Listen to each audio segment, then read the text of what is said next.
world we live in today, the richest 1% of the population controls more than 50% of the total wealth.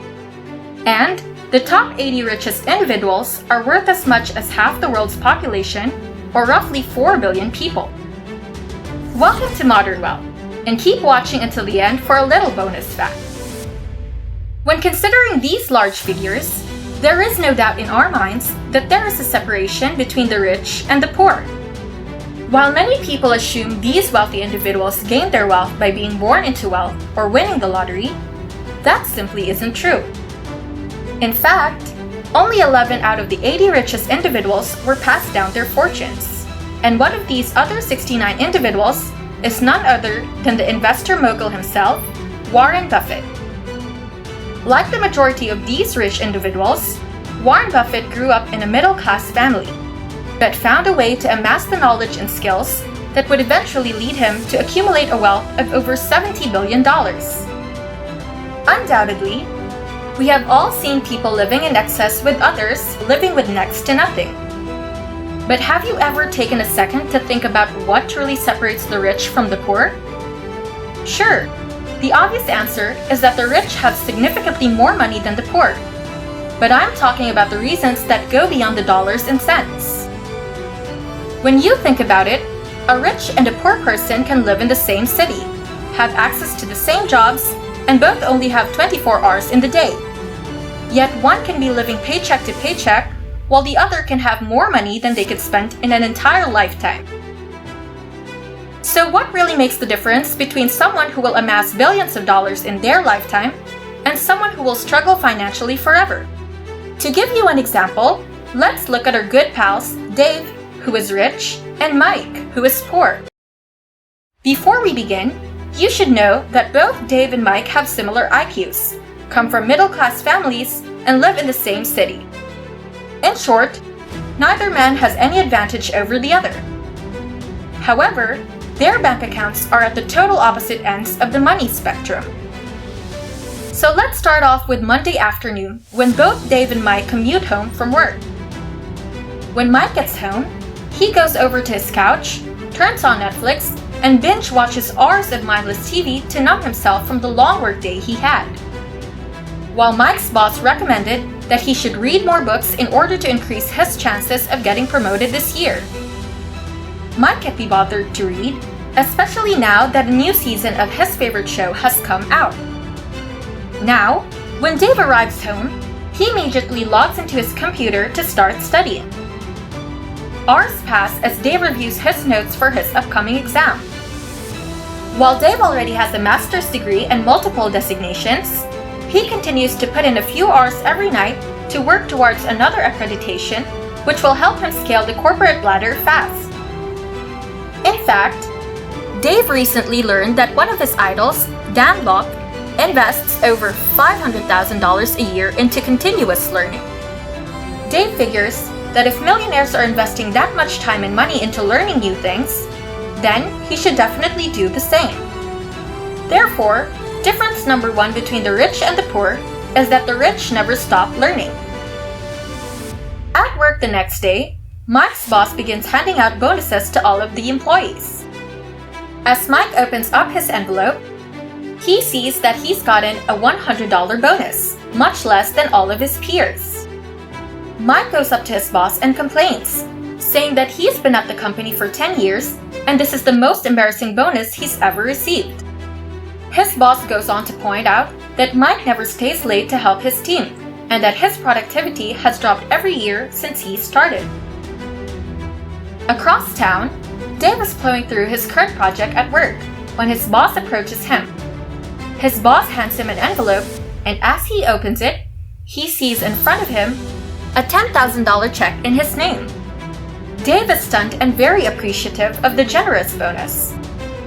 Dave's boss goes on to explain that Dave has been putting in a ton of hours, and his last project saved the company $1 million in operating expenses. So, to recognize his work, this was the least they could do. Therefore, difference number two is the rich sell value and the poor sell time. The following week, Mike is counting down the days until Thursday, which is when he gets paid. As soon as his boss gives him his bi-weekly check, he rushes to the bank and begins sending out payments to all of his creditors. He sends money to his landlord, to his hydro company, and of course, his monthly installment for income tax. As Mike gets to the end of the month, he decides to see just how much money he saved.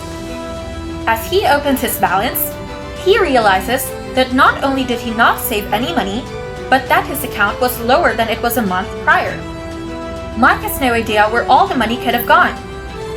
Now, when Dave gets paid, $500 is automatically deducted and is funneled into a saving account that he can't access. After making sure his savings have been funded for the month, Dave then makes his mortgage payment, pays his utility companies, and makes his monthly installment of income taxes to the government. At month's end, Dave smiles as he notices that once again, his bank balance has grown, making him even richer than he already is. Therefore, difference number 3 is the rich pay themselves first, while the poor pay themselves last. Before we move on to the next difference, be sure to hit the like button and subscribe. It really helps support the channel and gets us motivated to keep making content just like this one. Now, on to the next scenario. One night after work, Mike is watching TV and sees an ad for a new high-definition television that's being released. The TV costs $1,000, which is all that Mike can afford to spend on entertainment devices for the year. While Mike contemplates this purchase, he has also been dying to buy the new PlayStation that just came out but at a cost of $500. There is no way he can get both. Mike sulks, wishing that his boss didn't suck and had given him a bigger bonus so that he could afford to buy both. At the opposite end of the city, after passing his exam, Dave wants to treat himself for his hard work and decides that he wants to buy himself a new gaming system and TV. Dave too only has a budget of $1,000 for his purchase, but really wants both the new state-of-the-art TV and PlayStation console. Instead of deciding between the two, Dave asks himself how he can get both. Dave figures that he can take on a side consulting project to earn the extra $500 he needs to cover the cost of the PlayStation and build himself the perfect gaming setup to celebrate his big accomplishment. Therefore, difference number 4 is that the rich have a growth mindset, while the poor have a fixed mindset. Since Mike dreads going into work every day, he has made grabbing a Frappuccino from Starbucks a staple in his morning routine. Without his sugar-filled latte, Mike knows he couldn't even make it through just a few hours at work, which makes him more than happy to trade $5 a day for his morning jolt of caffeine. Dave, on the other hand, walks right by Starbucks every day, and instead of getting an expensive latte, he drinks the free coffee that's served at work. Sure, the coffee isn't as good as a Starbucks drink, but being able to save $5 a day on coffee is well worth it in his eyes. You see, Dave has been saving up that $5 a day for a year and now has $1,500, which he is going to use to go on an all-inclusive trip to Mexico with his friends. Dave also knows that this delaying of gratification helps him be like his fellow rich peers, as he learned while reading a Temple University study. Did you know that the study ranked one of the most important factors in determining affluence? Occupation, education, location, and gender topped the list. But delaying instant gratification beat out many of the more traditional signals, including age, race, ethnicity, and height. Researchers believe that a person's ability to envision larger future rewards makes them much less likely to succumb to short-term pleasures, which is why turning down a daily latte was easy when envisioning all the fun he would have on the beach in Mexico with his friends. Therefore, difference number 5 is that the rich understand the power of delaying gratification, whereas the poor seek short-term pleasure. As the economy starts to fall in hard times, many companies begin to lay people off as a cost-cutting tactic.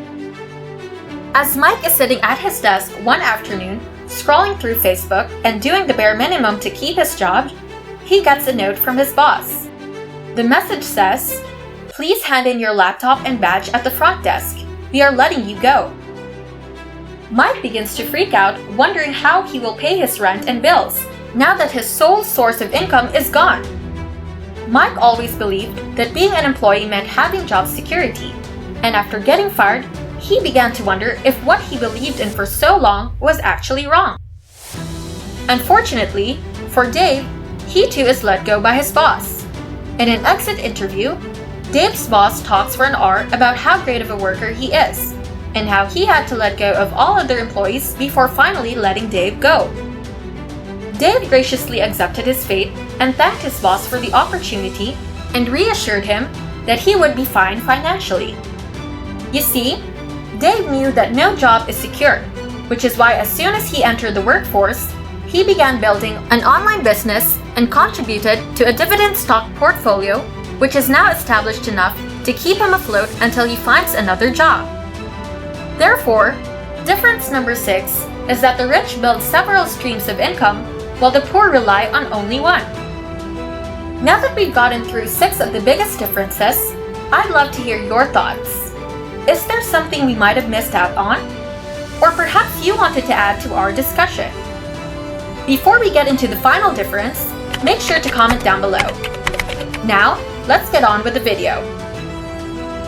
About a week after being let go, Mike is at home moping with his other loser friends about how much the economy sucks and how it will be nearly impossible to find another job. They go on about how unfair life has been to them and how they would be rich if they had gotten the same lucky breaks as others. On the other hand, the evening after getting let go, Dave invites his close friends over to his house for dinner. As the group is eating, Dave explains that due to the hard economic times, he has been let go by his company. Like a good friend and worker, he reassures his friends that his other sources of income will be more than enough to support his current lifestyle. One friend excitedly says that this is the perfect time for Dave to join his construction company and offers him an executive position. Another friend chimes in and asks Dave if he wants to start a consulting company with her, since the two have worked so well together in the past and could become one of the leading firms in the city in no time. Therefore, the final difference is number 7, and that is that the rich surround themselves with other rich people, whereas the poor surround themselves with other broke individuals. Now, as a bonus for getting this far into the video, here's a little fun fact about some of the richest men in the world. We have Elon Musk, Jeff Bezos, Bernard Arnault, Bill Gates, Warren Buffett, Larry Page, Sergey Brin, and Larry Ellison as the 9 richest men in the world. Their combined wealth, according to Forbes in January 2018, was $687.6 billion. This figure is equivalent to the total wealth of, and here's the kicker, 4 billion of the poorest people in the world. This is to mean, in terms of wealth, if you put these 9 gentlemen on one side of the scale, or seesaw if you prefer, you would need a good 4 billion of the world's poorest on the other side in order to balance it out.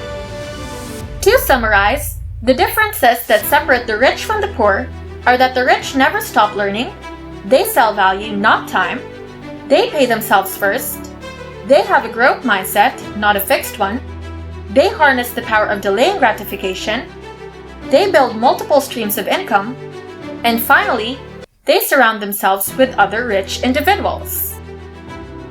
Thanks for watching, and if you want to learn a few more tips and tricks to handling your money, make sure to subscribe. We'll see you in the next video.